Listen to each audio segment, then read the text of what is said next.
Martin, tonight, an outpouring of grief as a mom and her 4 children are laid to rest. They were just robbed away from all of that, those children, their futures, that they'll never get to see it.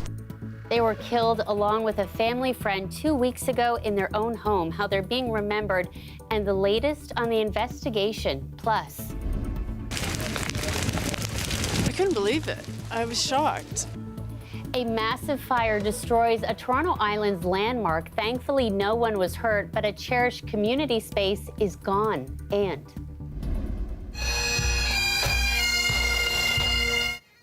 as the St. Patrick's Day Parade takes over downtown streets, newly discovered archival records reveal an important connection between Ireland and Ontario First Nations dating back to the 1800s.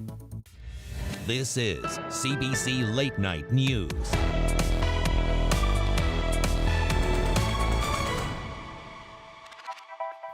Thanks for joining us. The sole survivor of Ottawa's worst mass killing said goodbye today to his wife and 4 children, the youngest just 2 months old. A family friend was also killed in the attack.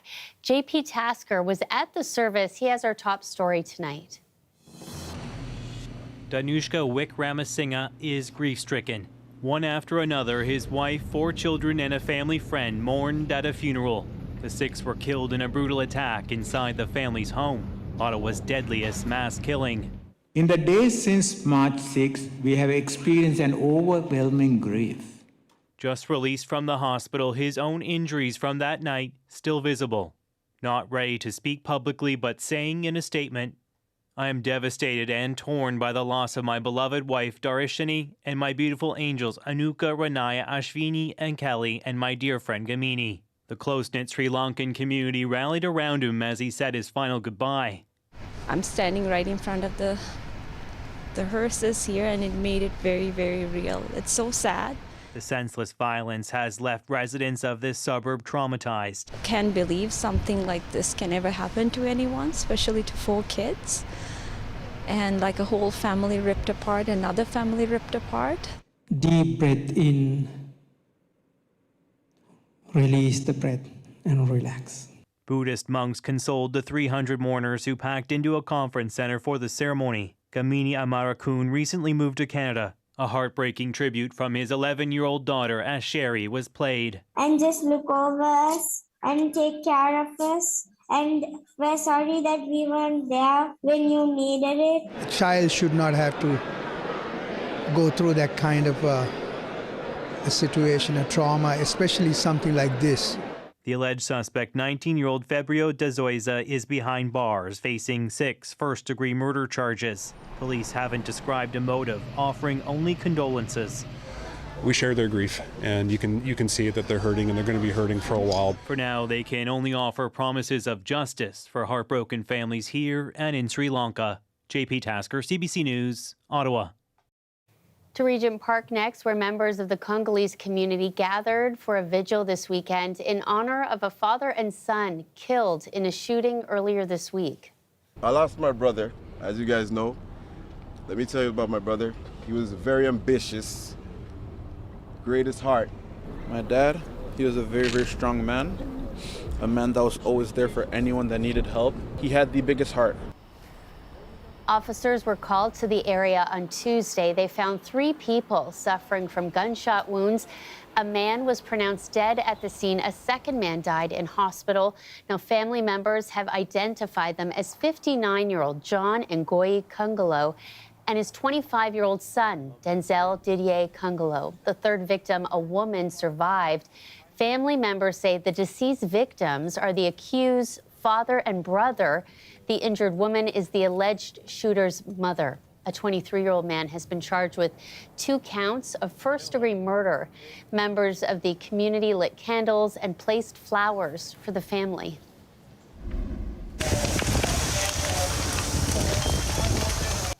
This was the view for stunned residents as they woke up in the early morning hours to see a cherished community gathering place overwhelmed by flames. Anam Khan spent the day on Wards Island, where people are still processing the total loss of their local clubhouse.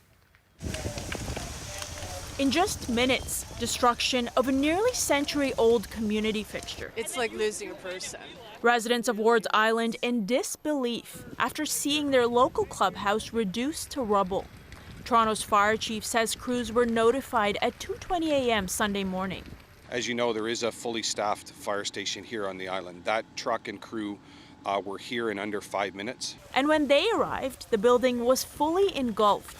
Fire crews from the city joining in the effort, blasting the flames. Firefighters remained on scene throughout the day.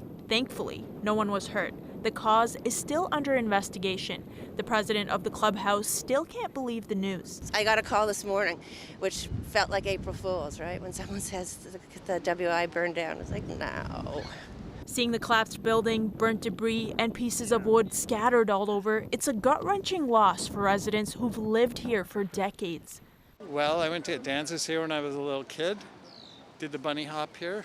The Wards Island Association Clubhouse was built by members in the 1930s. It was the heart of the community. The Island Cafe was a part of the clubhouse, and the structure that you see remaining here was the patio that used to face outwards. And for many teens, this was the place where they got their first summer job, and a lot of people had their anniversaries here, birthday parties, celebration of life, and they're just devastated to see this go.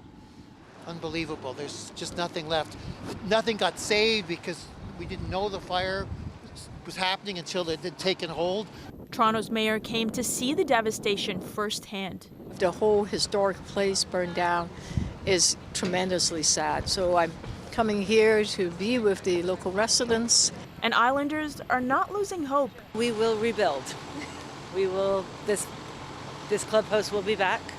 Toronto's fire chief says starting Monday, crews will bring equipment from the mainland to clean up the area. Adam Khan, CBC News, Toronto. Meantime, a beloved art space in Toronto says it can no longer afford to keep its doors open, and it's hoping the community will hear its calls for help. As Patrick Swadden shows us, it's part of a larger art scene in the city, organizations, theaters, festivals that are really struggling right now. You got it? Yep. Open Studio has been part of Toronto for 54 years, an artist-run center and institution in the printmaking community. But exec director Pat McCauley says is months away from closing permanently. This is the only place in Toronto like this. It's huge. It's 7,000 square feet, and it's just too costly for us to continue. He says the pandemic gravely slowed down use of the space, while rent costs have gone up dramatically and government funding and grants have failed to keep up with inflation. If this closes, it affects not only the printmakers here that work in here, but it also impacts the universities and art colleges, because when people graduate from colleges and in printmaking, this is where they come. Artists like Megan Winsley, who's been coming to Open Studio and teaching there for nearly 20 years. Well, there's going to be people who aren't going to have a place to print, who aren't going to have a place to express themselves and make their art. So these are the drawing racks. McCauley has made pleas to all levels of government. My problem is that nobody's really listening, and culture is suffering for that. And it's not just us. There is, theaters. We seem to be in this perfect storm of economic and social climate that is disproportionately impacting the live performing arts, especially theaters. Lepp says about half of pre-pandemic theater audiences haven't returned, while sponsorship of programs is down and governments are tightening their belts. I have what my shrink calls anxiety-ria. Last week, Just for Laughs announced cancellations in Toronto and Montreal, while the future of hot dogs is on shaky ground. But Lepp says theater ticket prices generally haven't gone up since 2019, and he's hoping audiences will rediscover the joy it brings. We're reading studies about increases in loneliness and feelings of isolation. Well, theater is a prescription for some of that. As for Open Studios, they're also appealing to the public for help. It's really, truly been amazing. We sent out the letter on Monday, and right away we were getting calls where we're getting donations. They're over a third of the way to 75,000. The space is closing in June, but McCauley is hoping they get enough in time to restructure and possibly reopen next year. Patrick Swadden, CBC News, Toronto. You're looking live at Toronto's skyline tonight. Only 1 degree out there at this hour. Kind of an all-over weather day today. Sun, clouds, snow, a little hail in my neck of the woods earlier. Sophia's here with our first look at the forecast. Hey, Sophia. Yeah, well, we had a bit of luck of the Irish, squeaked out a little bit of sunshine for the big St. Patrick's Day parade in the city of Toronto today. But really, it's been these on and off snow showers throughout the province throughout the day, along with a really cool, biting, raw feeling west wind that had gusted anywhere from 30 up to 80 kilometers an hour throughout much of today and late last night when it really ramped up. We're really going to be governed by this cool Arctic high pressure to the west for really the long range forecast. Your temperatures will feel much different than they did for what was patio season this week before. You know, you've heard me talk about this before. When we have that cooler air over the warmer lake waters, it really kickstart the lake effect snow machine into Monday morning. You'll see some heavier lake effect bands around the Collingwood area and Bruce Peninsula. Same thing as you head into Tuesday as well, with a little bit of enhancement for those of you in parts of southern, southwestern Ontario and into the Niagara region into Wednesday. This isn't a ton of shoveling snow, but it is certainly going to feel like you're thrust back into February or January again Monday morning, feeling like the double digits into the southwest and into the nickel belt. The daytime highs on Monday are back to the seasonal average, but again, it will feel much cooler with that breezy wind. I'll tell you what the start of spring on Tuesday has in store for us in the long range. Okay, we'll see you soon. The price on carbon is set to go up on April 1st. As part of the federal carbon tax increase, Ontario's finance minister says now is not the time. Cost of living, the cost of food, gas, housing is all affecting many Ontarians, and so now is not the time to increase another tax. 7 premiers across Canada are urging Prime Minister Trudeau to put a halt on the carbon tax increase.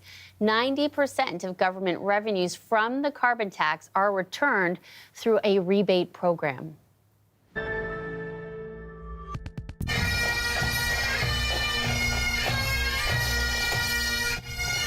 You're looking at Toronto's annual St. Patrick's Day parade, filling the streets with music and cheer. The parade started at St. George Street and marched along towards the end of the route at Dundas.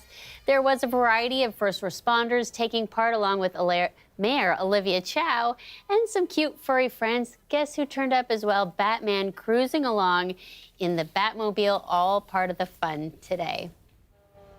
Turning to an important connection now between Ireland and Ontario First Nations dating back to the 1800s. As Talia Ricci shows us, it's coming to light, all thanks to some newly discovered archival records. So we're at the site of Ireland Park, which is a companion famine commemoration site to the departure site on the Liffey River at Customs House Quay in Dublin. And it commemorates the landing of 38,000 Irish migrants to Toronto in 1847, probably the worst year of the famine. To put that into a little bit of perspective, there are only about 20,000 people living in Toronto at the time, so almost twice the population lands here between June and October of 1847. Why is this piece of history about First Nations helping with this relief fund so unknown? We really don't know how this story was lost. There was one sentence in a report given by Lord Elgin in 1847 saying that the Indigenous people were interested in supporting the Irish and Scottish Relief Fund, which had been founded in Montreal in February of 1847. And beyond that, we really hadn't known all that much until a colleague and I stumbled upon the actual letter that petitioned these Indigenous peoples, at least in what is now the province of Ontario, if they would consider giving to help support what they said their white brethren who are starving and dying in Ireland and in the islands and highlands of Scotland. Each one of the letters mentions essentially similar things, particularly the letters that come from various Anishinaabe nations across the province. First, they are greatly distressed by what's happening in Ireland. Secondly, they bring it to council, and they unanimously agree in council that a donation be made. It's then signed with a totem, which is, in the Anishinaabe culture, deeply symbolic. It's not a signature. And so it's significant because the English who would look at the letter would say, well, he couldn't write in English, so he just put a picture. It's much more than that because it's deeply symbolic of a nation reaching out to the distressed of people that they are in treaty with. So the Anishinaabe and the Haudenosaunee people were as generous as they could be, even though our people were in pretty desperate situation themselves. But it was an act of kindness, and it was an act of honoring the treaties that we have with what our people called our white brethren who were suffering in Ireland at that time. In Ireland, we're very familiar with the story of the Choctaws in the United States, and in fact, they have a very large and beautiful sculpture honoring that. This story is simply unknown, that the Indigenous here on what they would call Turtle Island, we call Canada, did fundraising as well, fundraising that was actually equivalent to that in the United States. What made you want to dig deeper into this part of history and share it with people? I thought this was an enormously important story that puts Indigenous honoring of treaties at the forefront at a time when we now recognize that settler colonial Canadians did not honor those treaties, and in fact went contrary to those treaties in the way in which they carved out this country. In a small way, a corrective on the Irish story to show the kind of empathy and generosity that was extended to them. I think this is evidence of the reconciliation and the truth that comes out when people see that all our relations are human beings wherever they happen to be.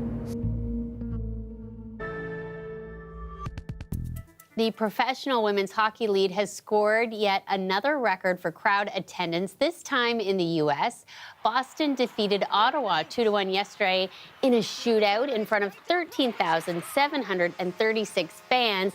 Now, the crowd is the American best for a professional women's hockey game, surpassing Minnesota's home opener, where they defeated Montreal. Now, Toronto and Montreal hold the world record, where a sellout crowd of more than 19,000 fans saw the battle on Bay Street. You'll remember that one was at Scotiabank Arena. Finally, tonight, we want to introduce you to an inspiring Toronto athlete. His name is Connor Emeny, and he's just 27 years old. Last year, he became the youngest in the world to complete an Ironman triathlon on 6 continents. Earlier this year, he took it a step, or actually many, many, many steps further, when he tackled his final obstacle, Antarctica. With that, he became the first person in the world to complete an iron distance triathlon on all 7 continents. We spoke to him here at the CBC about his incredible achievement and what comes next. To me, I think if your dream doesn't scare you, then it's not big enough. Yeah, so my name's Connor Emeny, born and raised in Toronto, and I recently became the first person in the world to do an Ironman distance triathlon on all 7 continents. Antarctica, was insane. So it took me 23 days, or 23-day sailboat expedition. The sailboat was 15 meters long and 7 people. We had to cross the Drake Passage, which is the roughest waters in the world, and then getting there and then doing the race right away. It took me 32 hours to complete the race. I think the swim, was just physical torture, -1 degree water temperatures. After going through that physical kind of torture, it was 21 hours on a bike, a fat bike. I did a 200-meter loop 900 times. It was just the most challenging thing I've ever done, and even more challenging than I imagined it would be. It's my whole kind of objective in this whole thing was to tell the world that anything you can think of is possible if you can believe in yourself and others can believe in you. And really, I want to be an example of what it means to dare to dream. But yeah, I am, a very goal-oriented person, and my next challenge is called the World's Toughest Row, So it's a row across the Pacific Ocean from California to Hawaii. It takes about 45 days, but this one you get to do in a team. So looking for 3 more crazy people out there that are looking to, have a crazy challenge and show our community that we can continue to achieve the impossible. There's your dose of inspiration tonight. Dare to dream, Sophia. I love that message. We're counting down to spring. Tell us all about it.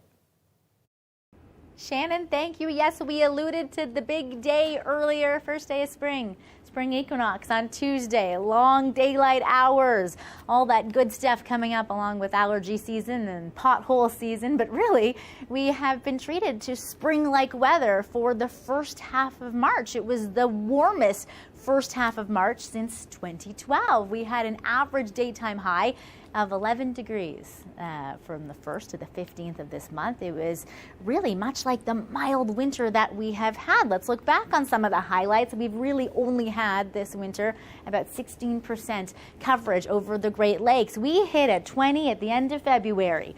In Windsor, we only had about 40 centimeters of snowfall in total for the city of Toronto all winter season, and only 10 skating days on the Rideau Canal. Not a big surprise, but the next few days may come as a bit of a shocker. We're going to have, well, more February-like temperatures than we ever had in February all across the province. It won't feel much like mid-March with temperatures back to or below the seasonal average Monday morning, as we mentioned earlier.